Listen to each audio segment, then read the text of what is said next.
ஒருத்தரோட தனிப்பட்ட வாழ்க்கையை பேசுறதே ரொம்ப தப்பான அபத்தமான விஷயமா பார்க்குறேன். சார்ட்டர்ட் ஃப்ளைட்ல ஒரு நடிகை கூட போய் போட்டோ எடுக்கிறவர்கள்லாம் இருக்கிற இடம் தெரியாமல் காணாமல் போய் விடுவார்கள். அரசியலுக்கு வந்ததுக்கு அப்புறம் தனிப்பட்ட அப்ப நான் தனிப்பட்ட வாழ்க்கை எடுத்து பேச ஆரம்பிக்கட்டுமா? ஒரு 40 எம்பிகள் போறாங்க. அதுல பெண் எம்பிகளும் இருக்காங்க, ஆண் எம்பிகளும் இருக்காங்க. எப்படி முடிச்சு வச்சு பேசலாமா?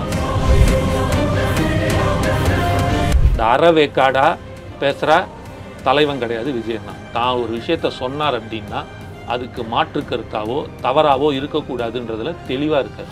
யாரு மேல யாரு கீழே அப்படின்ற பாகுபாடெல்லாம் எப்போ நம்ம பார்க்க போறதே இல்லை. நம்மளை பொறுத்த வரைக்கும் நம்ம எல்லாருமே ஒண்ணுதான், நம்ம எல்லாருமே சமம் தான். அதனால என் நெஞ்சில் கொடி இருக்கும். இந்த கூட்டம் விஜயனோட சேர்ந்து பயணிக்கிற கூட்டம் வெறும் வரலாறு படிக்கிற கூட்டம் இல்லை, வரலாறு படைக்க போற கூட்டம் விஜயண்ணாவோட சேர்ந்துன்றதை அவங்க கொஞ்சம் புரிஞ்சுக்கிட்டோம். 2026ஆம் ஆண்டு ஒரு புதிய அரசியல் களத்தின் புத்தாண்டு. பல கோடிகள் புரளும். இன்னும் ஈரோடு கிழக்கு தொகுதியா, ஈரோடு மக்கள், அந்த கிழக்கு தொகுதி மக்களுக்கு சந்தோஷம். இன்னும் வர வாங்கி உள்ள போட்டு கட்டிதான் வேறு என்ன பண்ணுறது? அப்படி தானே இப்போ ஜெயிக்க முடியும். உண்மையாக நின்று ஜெயிக்கிற இடத்துல அவங்க இருந்தாங்கன்னா எங்கே ஜெயிப்பாங்க? டெபாசிட்டே வாங்க மாட்டாங்க, வாய்ப்பே கிடையாது. அது மக்களுக்கு தெரியும், உங்களுக்கு தெரியுதா இல்லையா? மக்களுக்கு தெரியும், கொடுங்க.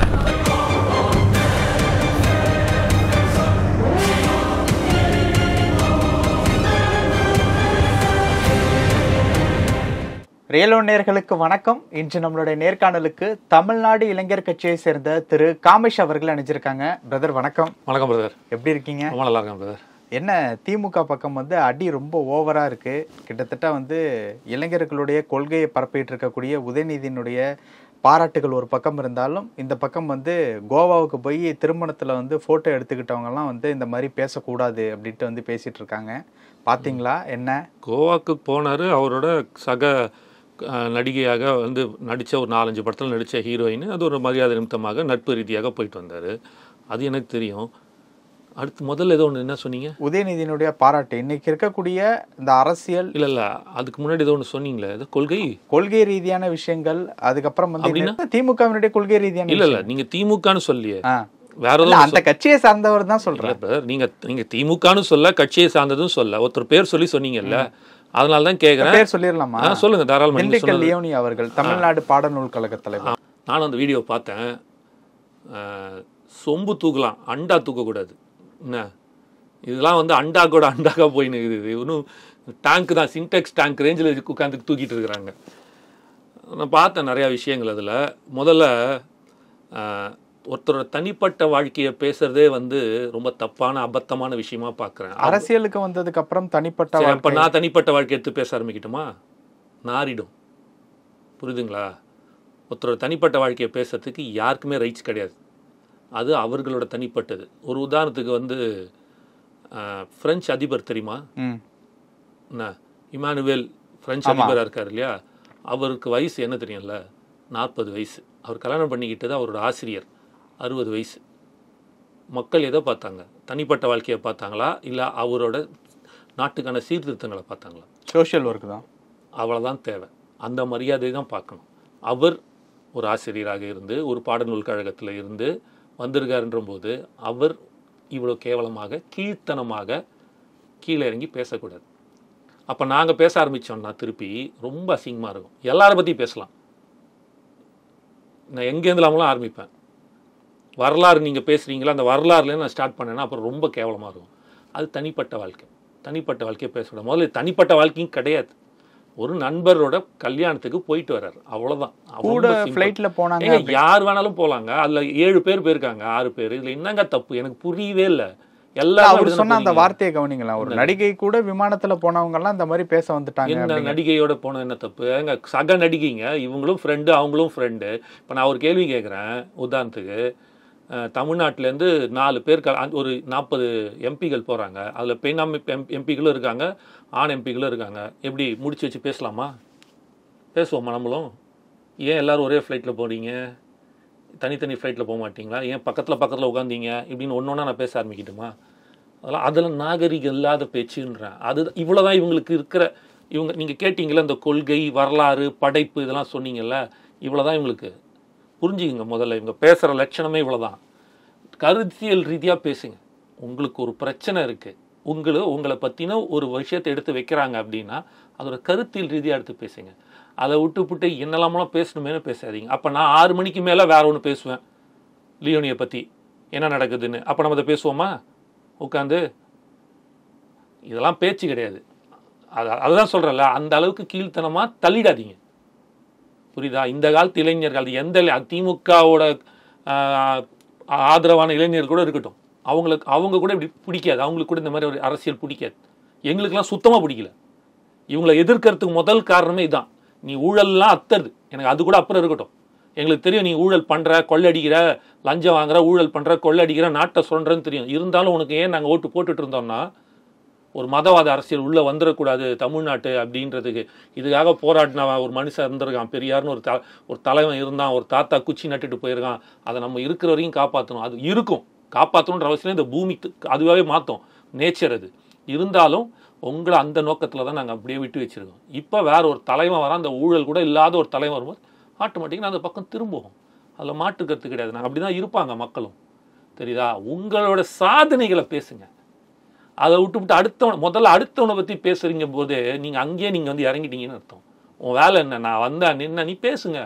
பேசினார். நீங்கள் சொன்ன திண்டுக்கல் யோனி சொல்கிறீங்க. நானுமே கேட்குறேன், ஏன் நின்று மேடையில் நீங்கள் வந்து அவர் யாரோ ஒருத்தர் வந்து ஃப்ளைட்டில் போனார், டிஃபனு சாப்பிட்டாரு, அந்த சக்கா போட்டாரா, இப்படி போனாரான்னு பேசுறதை விட்டுவிட்டு நீங்கள் செஞ்ச சாதனைகள் அந்த 5 நிமிஷம் எக்ஸ்ட்ரா பேசுங்க. அது மூலமாக ஒரு 5 ஓட்டு எக்ஸ்ட்ரா கிடைக்கும். அந்த ஒரு மன சிந்தனைக்குள்ளே வாங்க. அதை விட்டு இதெல்லாம் பேசுறது வந்து அபத்தமாக இருக்குது. எனக்கு தான் சொல்கிறேனே, ஒவ்வொருத்தரும் நீங்கள் எவ்வளோ கரம் தாழ்ந்து போயிட்டீங்கன்றது நீங்களே பாருங்கள். இப்படி தான் கட்டம் வச்சு கொண்டு வந்தார் அண்ணாவும் கலைஞரும். அவர் பேச்ச ஆரம்பித்தார்னா கிண்ணி ஃபுல்லாக கேட்டுகிட்டே இருக்கலாம். அண்ணா பேசினாலும் கலைஞர் பேசினாலும் அவரோட தமிழுக்கு வந்து அடிமைகள். இப்போ கூட இந்த காலத்து மக்கள் பசங்க கூட இனி ஏன் சீமான் எல்லாருக்கும் பிடிச்சிருந்தா அதனால தான் பிடிச்சிருக்கு. அந்த தமிழ் உச்சரிப்பும் அந்த தமிழோட பேச்சுகளும் சீமான் மேலே ஒரு கவர்ச்சி இழுக்கிறதே முதல் காரணம். அதனால தான் கலைஞரெல்லாம் பார்த்து நீங்கள் வந்தீங்கன்னா அவரோட பேச்சு திறமைக்கு வந்துடுறீங்க. அவர் என்னைக்காவது ஒரு நாள் இவ்வளோ ஒரு அபத்தமாக இவ்வளோ கீழ்த்தனமான எங்கேயாவது ஒரு இடத்துல ஒன்று காட்டுங்க பார்ப்போம். ஏதோ ஒரு இடத்துல ஏதாவது ஒரு இடத்துல காட்டுங்க பார்ப்போம். இவங்களோட கொள்கை தலைவர் தான், இவங்களோட சித்தாந்த தலைவர், இவங்களோட எல்லா இடத்துலையும் கலைஞர் பேரன்றீங்க, கலைஞர் பையன்றீங்க, கலைஞர் எங்களோட இதுன்றீங்க. எங்கேயாவது ஒரு இடத்துல இவ்வளோ தரந்தாழ்ந்து பேசியிருக்காரு அவர் இல்லை. அப்போ நீங்கள் அவரோட தலைவர் சொல்கிறீங்க. தலைவர் சொல்கிற அந்த விஷயத்தை கூட நீங்கள் ஒரு சின்ன விஷயத்தை கூட நீங்கள் எடுத்து செய்ய மாட்டேங்கிறீங்க. அப்புறம் நீங்கள் எல்லாம் அவருக்கு என்ன உண்மையான தொண்டனாக இருந்திருக்கீங்க, என்ன கழக இதுவாக இருந்திருக்கீங்க. ஸோ இங்கே எல்லாமே வந்து எவ்வளோ தப்பான ஒரு விஷயமா இருக்குன்னு பாருங்கள். இதில் அதோட வெறுப்பு தாங்க அங்கே கொண்டு போய் இரிட்டேட் பண்ணிகிட்டே இருக்குது. தனிப்பட்ட இதில் யாரை பற்றி விமர்சனம் பண்ணாதீங்க. இது நான் விஜயநாக்குக்காக நான் முட்டு கொடுத்து பேசுகிறேன்னு இல்லை, எல்லோருக்குமே இது சமம். இது வந்து கமலஹாசன் சார் ஆரம்பித்ததுலேருந்தே இந்த பிரச்சனை கொண்டு வராங்க. அவரோட தனிப்பட்ட வாழ்க்கையை தான் எடுத்து ஜாஸ்தி பேசுவாங்க எதிர்கட்சியாக இருக்கும்போது. இப்போ பேச மாட்டாங்க, ஏன்னா அவர் கூட போய் சேர்ந்துட்டதுனால. இது ரொம்ப மட்டமாக இருக்குது. நீ ஒருத்தனை பார்த்து ஒரு விரல் காமிச்சுன்னா உன்னை பார்த்து 3 விரல் நிற்குதுன்றது தான் இருக்கிற அந்த இதுவே எல்லாருக்குமே தெரியும். அப்படி இருக்குன்ற போது இது வந்து வெறுப்பாக இருக்குது சில சமயம். அதாவது வார்த்தைகள் ரொம்ப, நான் தான் சொல்கிறேன், இப்போ பேசும்போது ரொம்ப கண்ட்ரோல்டாக பேசிகிட்டு இருக்கேன். டப்புன்னு ஏதாவது தவறான வார்த்தைகள் வரக்கூடாது, அப்புறம் அவனுக்கும் நமக்கும் வித்தியாசம் இல்லை, அவங்களுக்கும் நமக்கும் வித்தியாசம் இல்லைன்றதுனால தான் பேசுகிறேன். அவர் வந்து ஒரு பட்டிமன்ற பேச்சாளர், ஒரு இடத்துல வந்து நடுநிலையாளெல்லாம் உட்காந்துருக்காரு. அவர் இவ்வளோ ஒரு தாழ்ந்து பேசலாமான்றது வந்து ரொம்ப வருத்தத்தகமாக இருக்குது. இன்னும் வரும் காலங்களில் அவருக்கு சொல்கிற எங்கள் அப்பா வயசு அவருக்கெல்லாம் நான் அட்வைஸ் கொடுக்குற இடத்துல நான் கிடையாது. ஆனால் அவ்வளோ தமிழ் படித்து நல்ல அறிவாளியான லியோனியனுக்கு தயவு செய்து வரும் காலங்களிலாவது இப்படி பேசாமல் உங்கள் கட்சியில் இருந்தால் இளைஞர்களுக்கு நல்ல வழியில் கொஞ்சம் அவங்கள வந்து மேம்படுத்தக்கூடிய அரசியலை சொல்லிக் கொடுங்கன்னு சொல்ல. ஓகே, இதோட தொடர்ச்சியாக வந்து ஒரு அரசியல் கட்சி தலைவர் அப்படின்னா ஒரே நாடு ஒரே தேர்தல், அதற்கப்புறம் சமூகத்தில் இருக்கக்கூடிய விஷயங்கள் பற்றி பேச தெரிஞ்சிருக்கணும். பேச தெரியுமா? இந்த மாதிரியான விஷயங்கள்லாம் அந்த பேச்சினுடைய தொடர்ச்சியாக வந்து பேசியிருக்காரு. இதை எப்படி பார்க்கறது? இவர் பேசிட்டாரா? திமுக ஒரே நாடு இல்லை, ஒரே நாடு ஒரே தேர்தல்ன்றது ஒரு மசோதா போட்டிருக்காங்க. எடுத்தவங்க கவுத்தவங்கலாம் எல்லாமே பேச முடியாது. ஃபர்ஸ்ட் அது புரிஞ்சு ஒரு அறிக்கையாவது விட்டாரான்னு கூட கேட்டிருக்காரு. அதை தான் சொல்கிறேன்ல, அதை பற்றின ஃபுல் டீட்டெயில் எல்லாருக்கும் தெரிஞ்சிச்சா? எத்தனை பேர் பேசுவாங்க? இப்போ பேசுகிறவரே கரெக்டாக தெரியுமா அவர் என்னென்ன நடக்க போகுது, எப்படி பண்ண போகிறாங்கன்னு? இது வரைக்கும் யாருக்குமே தெரியாது. ஒரு மசோதா போட்டிருக்காங்க, இது சமர்ப்பிச்சிருக்க இது பண்ணியிருக்காங்க, ப்ரெசன்ட் பண்ணியிருக்காங்க. அந்த மசோதா இதுக்கப்புறம் வாக்குவாதம், அதாவது வந்து விவாதங்களாக மாறி அதுக்கப்புறம் அதை எடுத்து அதில் இருக்கிற கரெக்ஷன்ஸை போட்டு ஃபைனலாக இதுதான் ஒரு ஃபைனல் டிராஃப்டை கொண்டு வந்து மக்கள் மேடையிலையோ இல்லாட்டி கவர்மெண்ட் பாஸ் பண்ணுறதுக்கு ரூலாக பாஸ் பண்ணும்போது வைக்கும்போது அதுக்கப்புறம் தான் அதுக்கான விஷயங்கள் வரும். அதை தான் நான் மறுபடியும் சொல்கிறேன். எட்டோ கவுத்தோன்னு இந்த அறவேக்காடாக பேசுகிற கூட்டம் இல்லை, தலைவர் இல்லை, விஜயண்ணான்ற சொல்கிறேன். மறுபடியும் சொல்கிறேன், இந்த அறவேக்காடாக பேசுகிற தலைவன் கிடையாது விஜயண்ணா. தான் ஒரு விஷயத்த சொன்னார் அப்படின்னா அதுக்கு மாற்று கருத்தாவோ தவறாவோ இருக்கக்கூடாதுன்றதுல தெளிவாக இருக்கார். டைம் எடுத்து தான் செய்வார். ஆனால் அதை பற்றின முழு விவரம் வந்து புரிஞ்சு அறிஞ்சதுக்கப்புறம் கண்டிப்பாக அதுக்கான அறிக்கைகள் தவறாக இருக்கும் பட்சத்தில் அதற்கான அறிக்கையும், நல்லா இருந்துச்சுன்னா அதுக்கான ஆதரவையும் கண்டிப்பாக சொல்லுவார். அதுக்கான pros and cons, disadvantages advantages எல்லாத்துக்கும் ஒரு விஷயம் எடுத்தால் அதில் வந்து நல்லதும் இருக்கும் கெட்டதும் இருக்கும். அதை எப்படி பேசுகிறாருல, பெரியார் எடுத்து பேசும்போதே அதில் இருக்கிற நல்லது கெட்டதை சொல்கிறாருல, சொல்லி தானே சொல்லாது. அதில் வந்து 1-2 நல்லதும் கெட்டதும் இருக்கும், அதை விட்டுருங்க, நல்லது மட்டும் எடுத்து. அதே மாதிரி இதில் நல்லது இருக்கிறதையும் ஆதரிப்பார், தவறு இருந்தால் அதை சுற்றியும் காட்டுவார். அதெல்லாம் நடக்கும். அதெல்லாம் அந்த கேள்வியை நான் கேட்டேன் அவர் சொல்லும்போது. வரலாறு தெரிஞ்சிருக்கணும், வரலாறு தெரிஞ்சு சொல்லணும் அப்படின்ட்டுன்னு. முதல்ல அவங்க ஒரு விஷயத்தை புரிஞ்சுங்க. வரலாறுலாம் எங்களுக்கு தெரியும், தெரிஞ்சு நீங்கள் அந்த வரலாற்றில் நீங்கள் எப்படி பேசிகிட்டு இருக்கீங்கன்னா நான் முன்னாடி கேள்விக்கு நீங்கள் பதில் வச்சுட்டேன். இந்த கூட்டம் விஜயனோட சேர்ந்து பயணிக்கிற கூட்டம் வெறும் வரலாறு படிக்கிற கூட்டம் இல்லை, வரலாறு படைக்க போகிற கூட்டம் விஜயண்ணாவோட சேர்ந்துன்றதை அவங்க கொஞ்சம் புரிஞ்சுக்கிட்டோம். இப்போது ஈரோடு கிழக்கு இடைத்தேர்தலில் வந்து டிவிகே வந்து பார்ட்டிசிபேட் பண்ண போகிறாங்க அப்படின்ட்டு பேச்செல்லாம் வந்து அடிபட்டுக்கிட்டு இருக்கு. அதுக்கு எதுவும் வாய்ப்பு இருக்கா? எனக்கு அது தெரியாது பிரதர். தெரியாமல் நம்ம பேசுகிற எந்த பழக்கமும் கிடையாது. நான் பல தடவை சொல்லியிருக்கேன், எனக்கு தெரிஞ்சால் உண்மையை மட்டும் சொல்கிறாள். இது நீங்கள் அவங்க செய்தி தொடர்பாளர் தான் கேட்கணும். இது வரைக்கும் எனக்கு எந்த ஐடியாவும் இல்லை. என்னோட கெஸ்ஸு நிற்க மாட்டாங்க, அவ்வளோதான். என்னோட பர்சனல் கெஸ்ஸு நிற்க மாட்டாங்க. தேவையில்லாமல் எக்ஸ்போஸ் ஆகிறதுக்கு அவசியம் கிடையாது. ஏன்னா அங்கே வந்து பல கோடி பணங்கள் புரள போகுது, அது தெரிஞ்சு போச்சு. ஆமாம்மா, அது மாற்றவே இல்லை. அவங்க அதை காமிச்சே ஆகணும். 1.5 வருஷம் தான் இருக்கு, காலமும் ரொம்ப கம்மியா இருக்கு. அந்த 6 மாசத்துக்குள்ள நடத்தி ஆகணும், அது ரூல், சட்டம். ஆஸ் பர் கான்ஸ்டிடியூஷன் நீங்க வந்து 6 மாசத்துக்கு மேல வந்து ஒரு தொகுதியை வந்து காலியாக எம்எல்ஏ இல்லாம வச்சுக்க முடியாது. என்னோட கேள்வி என்னன்னா, இப்போ வந்து தேர்தலே வந்தாலும் அடுத்த சட்டமன்ற தேர்தலுக்கு 1 வருஷம் தானே இருக்கு. 6 மாசம் அப்படின்னா ஒரு 6 மாசம் 1.5 வருஷம் இருக்கு, 15 மாசம் இருக்கு. ஸோ அதனால கண்டிப்பாக 1 வருஷத்துக்கான அந்த இடத்த காலியாக வைக்கிறதுக்கான வாய்ப்பு இல்லை. ஒரு 3 மாதம் இருக்குது, 4 மாதம் இருக்குது, மேக்ஸிமம் 7-8 மாதங்குள்ளே இருக்குன்னா அப்போ வந்து ஜாயின் பண்ணுவாங்க. 1.5 வருஷத்துக்கெல்லாம் வெயிட் பண்ணக்கூடாது. ஏன்னா 6 மந்த்ஸ் தான் வந்து இது வந்து ஒரு கான்ஸ்டியூஷன் பிரகாரம் ஒரு தேர்தல், அதாவது வந்து ஒரு தொகுதியில் எம்எல்ஏ இல்லாமல் இருக்க முடியும். ஏதாவது இறந்துட்டாலோ இல்லாட்டி ரிசைன் பண்ணிட்டாலோ அடுத்த 6 மாதத்துக்குள்ளே நடத்த வேண்டியது இது வந்து கான்ஸ்டியூஷனால இருக்கிற விஷயம். அப்படி இருக்குன்ற போது அதை வந்து அவங்க கடைப்பிடிச்சி தான் ஆகணும். அதனால் கண்டிப்பாக எனக்கு தெரிஞ்சு மேக்ஸிமம் பிப்ரவரி மார்ச்சில் எலெக்ஷன் வரதுக்கான வாய்ப்புகள் இருக்குன்னு நம்புகிறேன். இப்போ சொன்னீங்கல்ல கோடிகள் அப்படிங்கிற மாதிரி, 1 வருஷத்துக்கு அவ்வளோ கோடிகள் செலவு பண்ணுவாங்களா? பண்ணி தான் ஆகணும். அவங்க தோத்துட்டாங்க அப்படின்னா 2026 ஒரு போஸ்ட் பேட் எஃபெக்ட் காட்டும். அதனால் அவங்க செய்யணும். அதான் செந்தில் பாலாஜியே வெளில வந்துட்டார்ல, அது வரைக்கும் அவர் வெளியில் இருப்பாரான்னு தெரியாது. மேபி அவர் கேஸ் திருப்பி வருது, வாய்ப்புகள் இருக்குன்னு சொல்கிறாங்க. அதுவும் நானாக சொல்லலை. திருப்பி அவர் வந்து உள்ளே போகிறதுக்கான, அதாவது வந்து திருப்பி அரெஸ்ட் ஆகிறதுக்கான வாய்ப்புகள் இருக்கும் அப்படின்னு சொல்கிறாங்க. ஒவ்வொருத்தர் ஒரு ஐடியாவில் சொல்கிறாங்க. நம்ம லா படிக்கிறதுனால நமக்கு எக்ஸாக்டாக தெரியல. பட் ஒரு வேலை அவர் இருக்காருன்னா அவர் பார்த்துப்பாரு. அதாவது அது என்னது, என்ன ஒரு என்ன அட்டியா, இது ஒரு இடம் சொல்கிறேன், அதுக்கு ஒரு பேர் சொன்னாங்க, பட்டி ஃபார்முலா. அந்த பட்டி ஃபார்முலாவில் உட்காத்தி வைக்க போகிறாங்க. இந்த வாட்டி அது பட்டியை வந்து பட்டி தொட்டி ஆக்குவாங்க. ஏதாவது ஒரு ஃபார்முலா வச்சுருப்பாங்க. இவங்களுக்கு தான் மக்களுக்கு யோசிக்கிறது, நல்லது செய்யறதுக்கு திட்டங்கள் யோசித்து செஞ்சுருந்தாங்கன்னா தமிழ்நாடு எங்கேயோ வந்துருக்குமே. அந்த யோசனையே இல்லையா? அடுத்தவன் எங்கே போகிறான், அடுத்தவன் என்ன பண்ணுறான்னு பக்கத்து வீட்டு விஷயத்து நடக்கிறதே தானே எட்டி பார்த்துன்னு உட்காந்து இருக்கீங்க. அப்போ அப்படி தான் இருக்கும். ஸோ அப்போ ஒரு புதுசாக எப்படிடா ஜெயிக்கலாம், எப்படியெல்லாம் குறுக்கோழி வச்சுக்கிட்டு ஜெயிக்கலாம் அப்படின்ற மைண்ட் செட்டில் தானே இருக்கீங்க. அதை நோக்கி பயணிப்பாங்க. ஏதாவது புது ஃபார்முலா வரும். நிறையா திருமங்கலம் ஃபார்முலா பார்த்துட்டோம், அப்புறம் வந்து ஈரோடு இடைத்தேர்தல் ஃபார்முலா, பட்டி ஃபார்முலா பார்த்துட்டோம், இப்போ பட்டி தொட்டி ஃபார்முலா ஏதாவது வருவாங்க, புதுசாக கொண்டு. ஆனால் இவங்க ஜெயிச்சாகணும். ஜெயிக்கலை அப்படின்ற போது 26 அவங்களுக்கு வந்து ஒரு பேக் ஃபயர் ஆகிடும். ஓகே. ஸோ அதனால் வந்து அது பல கோடிகள் புரளும். என்ன ஈரோடு கிழக்கு தொகுதியா, ஈரோடு மக்கள், அந்த கிழக்கு தொகுதி மக்களுக்கு சந்தோஷம். இன்னும் வர வாங்கி உள்ளே போட்டுக்க வேண்டியதான். என்ன பண்ணுறது? அப்படி தானே இப்போ ஜெயிக்க முடியும். உண்மையாக நின்று ஜெயிக்கிற இடத்துல அவங்க இருந்தாங்கன்னா எங்கே ஜெயிப்பாங்க? டெபாசிட்டே வாங்க மாட்டாங்க, வாய்ப்பே கிடையாது. ஓகே, இது ஒரு விஷயமா இருந்தாலும் சமீப காலமாக வந்து திமுகவிற்கும் விசிகாவிற்கும் என்ன விஷயம் போயிட்டுருக்கு அப்படிங்கிறத நம்மளே வந்து நிறைய பேசியிருக்கோம். அதே திமுக கூட்டணியில் இருக்கக்கூடிய வேல்முருகன் சமீப காலத்தில் வந்து நிறைய விமர்சனங்கள்லாம் வைக்கிறார். கூட்டணிக்குள்ளே வந்து நிறைய நெருக்கடி இருக்குது. நான் கேட்கக்கூடிய விஷயங்கள், அதாவது அந்த பன்ருட்டி இந்த மாதிரியான தொகுதிகளில் நீர்வளத்துறை சம்மந்தமாக நான் கேட்கக்கூடிய எந்த விஷயத்தையுமே வந்து ஆளும் கட்சிகள் நிறைவேற்ற மாட்டுறாங்க. ஆட்சியாளர்கள் நிறைவேற்றினாலும் அதிகாரிகள் அதற்கு வந்து இடம் கொடுக்க மாட்டேங்கிறாங்க. அந்த மாதிரி நிறைய விமர்சனங்களை சமீபத்தில் ஒரு நேர்காணலில் வந்து வச்சிருந்தார். இப்போ கூட்டணி ரிலேட்டபிளா இருக்கக்கூடிய சின்ன விஷயம், அது விமர்சனம் இல்லை, உண்மைகள் சொன்னார். ஓகே, குற்றச்சாட்டும் கூட சொல்லலாம். உண்மைகள் ஏன்னா இப்போ எப்படி ஆயிடுதுன்னா ஒருத்தர் ஒரு விஷயத்தை எடுத்து வைக்கிறாரு, ஒரு பிரச்சனைன்னு எடுத்து வச்சாருன்னா அதை விமர்சனமாக்கிடுறீங்க.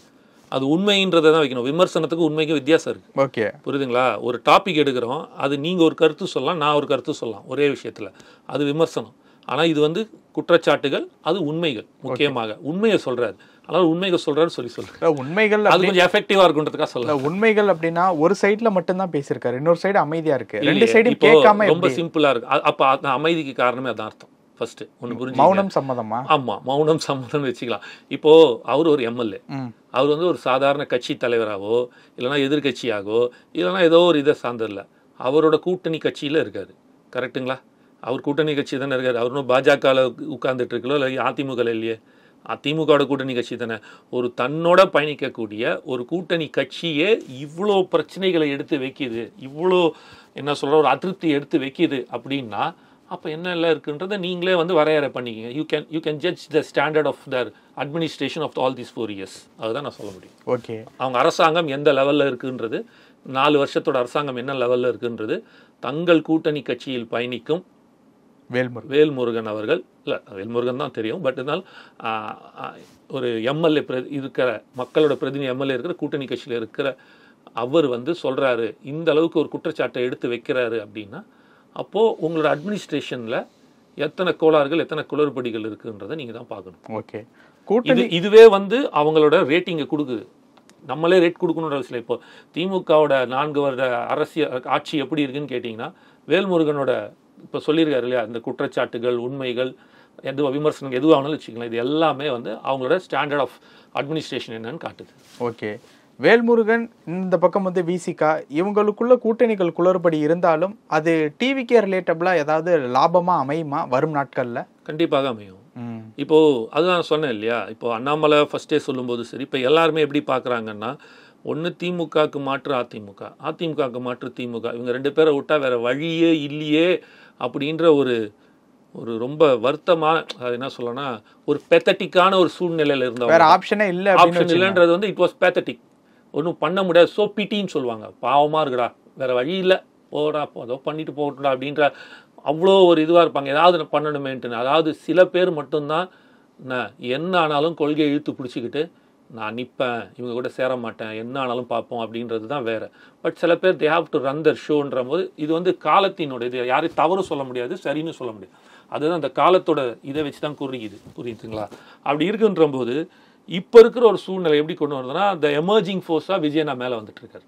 ஸோ அப்போ 3வதாக ஒரு ஃபோர்ஸ் வரும்போது இந்த 2 கட்சிகளும் மக்கள் புறந்தள்ளுவது போல், மறுபடியும் சொல்கிறேன், இந்த 2 கட்சிகளையும் மக்கள் புறந்தள்ள ரெடியாக இருக்கிறது போல கூட்டணி கட்சிகளும், அதாவது கூட்டணி கட்சிகள் இந்த சென்ஸ்னா இப்போ திமுகலையோ அதிமுகலையோ இல்லை இருக்கும் அரசியல் கட்சிகள், தமிழகத்தில் இருக்கும் அரசியல் கட்சிகள், இந்த 2 கட்சிகளோட கூட்டணிகள் போலான்னு இருக்கிற கட்சிகள் இவர்களை புறம் தள்ளிட்டு இந்த எமர்ஜிங் ஃபோர்ஸாக வந்து கொண்டு இருக்கக்கூடிய விஜயனா நோக்கி பயணிக்கிறதுக்கான காலங்களும் சாத்தியங்களும் ரொம்ப ரொம்ப ஜாஸ்தி இருக்குன்னு தான் நான் சொல்லிட்டு இருக்கேன்.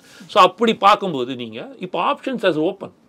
இப்போ அவங்க என்ன பண்ணுவார் அப்படின்னா, வேணாம் இவங்க 2 பேரும் வேணாம், இவங்க கூட போவோம் அப்படின்ட்டு வருவாங்க. ஸோ அந்த ஃபோர்ஸபிள் யார்கிட்ட போவாங்க?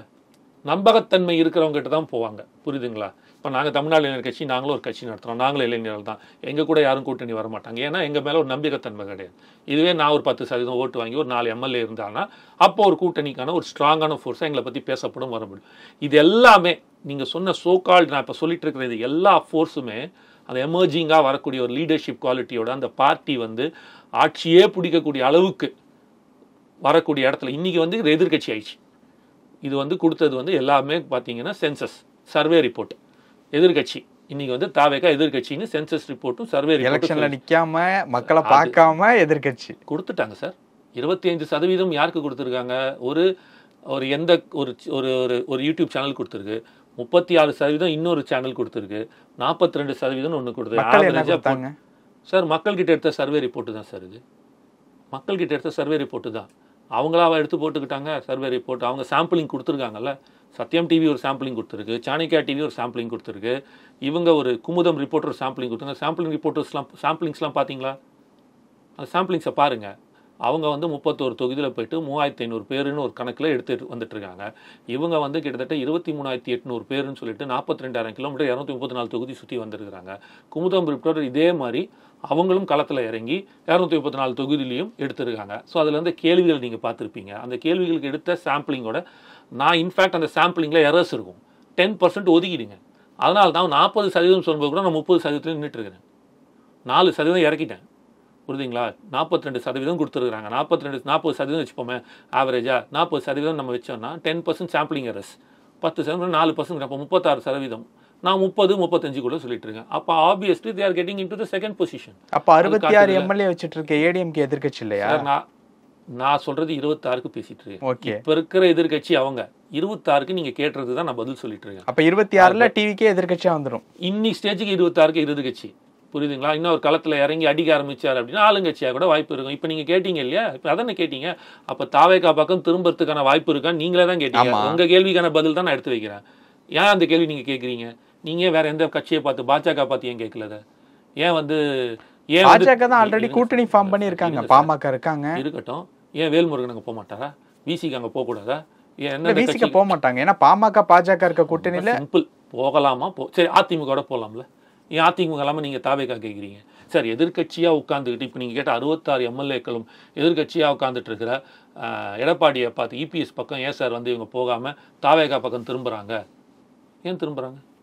அப்போது ஒரு எமர்ஜிங் ஃபோர்ஸாக எமர்ஜிங் லீடராக மேலே வரும்போது ஆப்வியஸ்லி இந்த ரெண்டும் வேணான்னு மக்கள் மறுபடியும் சொல்கிறேன். அப்போ சொன்னது இப்பவும் சொல்கிறேன்.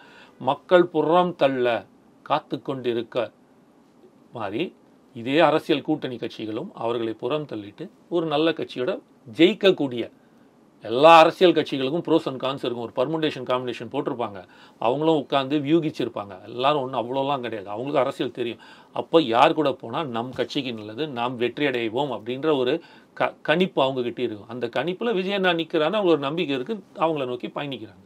அவ்வளோதான், சிம்பிள். நீங்கள் சொன்ன அதே எதிர்கட்சி தான் 2024 ஒரே ஒரு கட்சி தான் அவரோட கூட்டணியில் இருந்துச்சு.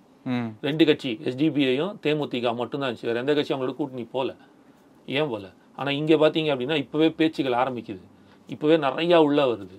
ஸோ கேட்க ஆரம்பிச்சிட்டாங்க. இதான் தெரியுதுல்ல வெளியில். அதனால தான் அப்படி டிஎம்கே ஏடிஎம்கே இந்த 2 கட்சிகளை எடுத்துக்கிட்டிங்க அப்படின்னா அவங்களுடைய அரசியல் பயணம் அப்படிங்கிறது ரொம்ப பெரிய ஒரு பயணம். 26 சட்டமன்ற தேர்தலுக்கு நம்மக்கிட்ட கையில் இருக்கிறது 1.5 வருஷம்தான். இன்றைக்கும் பல கிராமங்களுக்கு போனால் அந்த கிராமங்களில் டிஎம்கே ஏடிஎம்கே கொடி வந்து பறந்துக்கிட்டு இருக்கும். அந்த கொடிகம்பத்துக்கு பக்கத்தில் டிவிகே கொடி பறந்துக்கிட்டு இருக்கா அப்படிங்கிறது வந்து ஒரு சந்தேகத்திற்குரிய ஒரு விஷயம்தான். இதுதான் கிரவுண்ட் ஒர்க். அந்த கிரவுண்ட் ஒர்க்கை இந்த ஒரு 1.5 வருஷத்தில் முடிக்க முடியுமா அப்படிங்கிறது தான் என்னோட கேள்வி. உங்களுடைய பதில்? ரொம்ப சிம்பிளான ஒரு விஷயம். இன்றைக்கி களங்கள் மாறிக்கொண்டே இருக்குது. புரியுதுங்களா? அடுத்த கட்டம் மாறிக்கொண்டே இருக்குது. ஸோ அந்த காலத்தில் வந்து லெட்டர் எழுதினோம் அப்படின்றதுக்காக இந்த காலத்தில் லெட்டர்னு சொல்ல முடியாது. ஒரு கொடி கம்பம் ஒரு இடத்துல பட்டு இருக்காங்க, நீங்கள் நடலை அப்படின்றதுனால அங்கே வாக்காகாது. கொடி கம்பம் வச்சதுனால வாக்காகும் அப்படின்ற பாயிண்ட்டே இல்லை. First the reach. அது ஏன் அந்த காலத்தில் இன்றைக்கி எப்படி நீங்கள் சோஷியல் மீடியாவில் இன்ஸ்டா, ட்விட்டரு, ஃபேஸ்புக்கு இந்த மாதிரி வாட்ஸ்அப்பில் போயிட்டு நீங்கள் ரீச் ஆகுறீங்களோ அந்த காலத்தில் அந்த கொடி கம்பம் மூலமாக ரீச் ஆனது. முதல்ல தயவுசெய்து புரிஞ்சுங்க. நீங்கள் இந்த காலத்துக்கு கற்காலத்தோட வேலையை எடுத்து வச்சு பேசிட்டு இருக்கீங்க. அந்த கற்கால ஃபார்முலாவை தான் இப்பயும் ஃபாலோ பண்ணிட்டு இருக்காங்க. அதுதான் சொல்கிறேன். இனிமேல் அது எடுபடாதுன்னு சொல்ல வரேன்.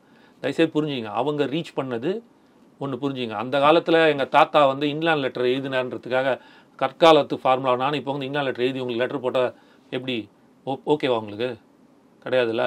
அந்த காலத்தில் அவங்க எப்படி ரீச் பண்ணாங்க? கொடி கம்பத்தை நட்டு ரீச் பண்ணாங்க. மக்கள் அங்கே போய் பேசுவாங்க. அவங்க கட்சி ஆட்கள் மக்கள்கிட்ட போய் அங்கே ஒரு தெருமுனை கூட்டம் போடுவாங்க, பேசுவாங்க. பேசி முடிச்சுட்டு அது ஒரு ஞாபகார்த்தமாக அங்கே இருக்கிற ஆட்கள் வந்து சேருவாங்க. நாங்கள் சேர்ந்துட்டோம்னு சொல்லிட்டு அங்கே ஒரு கொடி கம்பத்தை எடுப்பாங்க, நடுவாங்க. இல்லை ஆல்ரெடி கட்சி ஆரம்பித்து கொடி கம்பம் பண்ணும். இது ஒரு ஸ்டைல் ஆஃப் ஒர்க்கிங். கட்சியை கொண்டு போய் சேர்க்க இன்றைக்கி இருக்கிற சூழ்நிலைக்கு நீங்கள் பார்த்தீங்கன்னா அவங்கள வேறு ஸ்டைல் ஒன்று இருக்குது. அது என்னென்னா சோஷியல் மீடியா. புரியுதுங்களா? சோஷியல் மீடியான்னு ஒன்று இருக்குது. அது மூலமாக மக்கள்கிட்ட கொண்டு போய் சேர்த்துட்டாங்க. இன்றைக்கி நீங்கள் எந்த ஒரு பாட்டிக்கிட்ட, வயசான பாட்டிக்கிட்ட, ஒரு 80 வயசு பாட்டிக்கிட்ட போயிட்டு கேட்டிங்கன்னா கூட பிறப்போக்கும் எல்லா உயிருக்கும்னு அவங்களால சொல்கிற அளவுக்கு கட்சி போய் சேர்ந்துருச்சு. ஃபஸ்ட் அதை புரிஞ்சுங்க. பாயிண்ட் 1. பாயிண்ட் 2, நீங்கள் சொன்ன களத்துக்கு வருதுன்றது வந்து வேறு ஸ்டைல். அது எலெக்ஷன் ஃபார்மேட்டுக்குன்னு ஒரு ஸ்டைல் இருக்குது, கட்சி வளர்ச்சிக்குன்னு ஒரு ஸ்டைல் இருக்குது. கட்சி வளராமையாக வந்து அவர் ஒன்று நீங்கள் சொன்னீங்கல்ல, இவங்க தெருவாக போய் பேசி கொடி நட்டு அங்கே போஸ்ட் அடிச்சோ இதை ஒட்டியோ நீங்கள் சொன்ன மாதிரி வரைஞ்சோ சின்னத்தை வரைஞ்சு சேர்த்து 1 கோடி தொண்டர்களோ 1.5 கோடி தொண்டர்களோ கொண்டு வந்திருக்காங்க. இவர் இன்னைக்கு இந்த ரெண்டுக்கான டிஃப்ரென்ஸ் சொல்கிறேன் பாருங்க. அதானே செஞ்சுருக்காங்க, அதுதானே அவங்களோட பாயிண்ட்டு. அதே பாயிண்ட் இவங்க செஞ்சுருக்கீங்களா நீங்கள் கேட்குறீங்களா? இவங்களும் செஞ்சுருக்காங்க. இவங்க அந்த கொடி நட்டதோ இல்லைனா வந்து அங்கே போய் பெயிண்ட் அடிக்கிறதோ அது எதுவும் செய்யலை. அதுக்கு பதில் என்ன பண்ணியிருக்காரு, சோஷியல் மீடியாவில் கையில் ஸ்மார்ட் ஃபோன் இருக்குது, ஹார்ட் ஒர்க் கூட ஸ்மார்ட் ஒர்க்குன்னு சொல்கிற மாதிரி இன்றைக்கி அதை அவங்க எடுத்திருக்காங்க. இந்த ஃபார்முலா நீங்கள் வச்சுக்கோங்க, அதையே நான் ஃபாலோ பண்ணுற அவசியம் இல்லைன்னு சொல்லிட்டு இன்றைக்கி அவர் என்ன பண்ணியிருக்காரு, ஒரு வீடியோ போட்டிருக்காரு. அந்த வீடியோ உலகத்தில் இருக்க எல்லா மக்களையும் போய் சேர்ந்தாலும் தமிழ்நாட்டில், மறுபடியும் அதை சொல்கிறேன், தமிழ்நாட்டில் வாக்குரிமை உள்ள மட்டுமே சேரக்கூடிய முடியுன்றதுனால அதை போட்டு கிட்டத்தட்ட வந்து 1 கோடி தொண்டர்கள் சேர்ந்துருக்காங்க. அப்போ இவங்களை கொண்டு போய் சேர்த்துட்டாங்க. இவங்க கொண்டு வந்தது கொடியை நட்டு அந்த இடத்துல வந்து செவுத்துல வந்து சின்னத்தை வரைஞ்சி கொண்டு போய் சேர்த்துருக்காங்க கட்சியை. இவர் இன்னைக்கு அது அந்த காலத்தில் அப்படி தேவைப்பட்டுச்சு, இந்த காலத்தில் சோஷியல் மீடியா மூலமாக இவர் கொண்டு போய் சேர்த்துருக்காரு. ஆக மொத்தம் கட்சி சேர்ந்துருச்சு. 2 பேர் கட்சி, இவங்க கட்சி 60 வருஷம் 50 வருஷம் 50 75 50 வருஷம் கட்சி சேர்ந்த மாதிரி இவங்க கட்சி சேர்ந்துருச்சு. இதுக்கப்புறம் இந்த ஃபார்முலேட் ஆகுது இல்லை, இதை வந்து எப்படி நீங்கள் அப்ளை பண்ணி அதை வந்து உங்களுக்கு அறுவடை பண்ணுறன்னு ஒன்று இருக்குல்ல, இந்த அறுவடை தான் என்னன்றது தான் அடுத்த கட்டம். இந்த அறுவடையை எப்படி ஆரம்பிக்க போகிறாங்க, எப்படி செய்ய போகிறாங்க வரும் போகிற காலங்களில் 1 வருஷத்தில் இருக்குது. இதை பார்க்கணும், அப்போ தான் நமக்கு தெரிய போகுது. அப்போது அந்த ஓட்டோட பேங்க்கு ஆல்ரெடி இன்னைக்கு 25லேருந்து 35%, 30%, 25 to 35க்குள்ள ஒரு வாக்கு சதவீதத்தை வைத்து கொண்டிருக்கும் தாவேகா, விஜயண்ணாவாக இருக்கட்டும் தாவேகாவாக இருக்கட்டும், இதை எப்படி இன்க்ரீஸ் பண்ண போகிறாங்க, அதை எப்படி கன்சாலிடேட் பண்ண போகிறாங்க அப்படின்றதான் பார்க்கணும். இவங்க இதெல்லாம் செஞ்சு ஒரு கன்சாலிடேஷன் கொடுத்து ப்ரூவ் பண்ணிட்டாங்க. இவருக்கான ப்ரூவ் அண்ட் ரெக்கார்ட் வரும்போது கண்டிப்பாக அப்போ அவர் ப்ரூவ் பண்ணுவார் நாங்கள் நம்புறோம். நிறைய விஷயங்கள் சொன்னீங்க. நேரத்துக்கு ரொம்ப நன்றி. நன்றி பிரதர், தேங்க்யூ.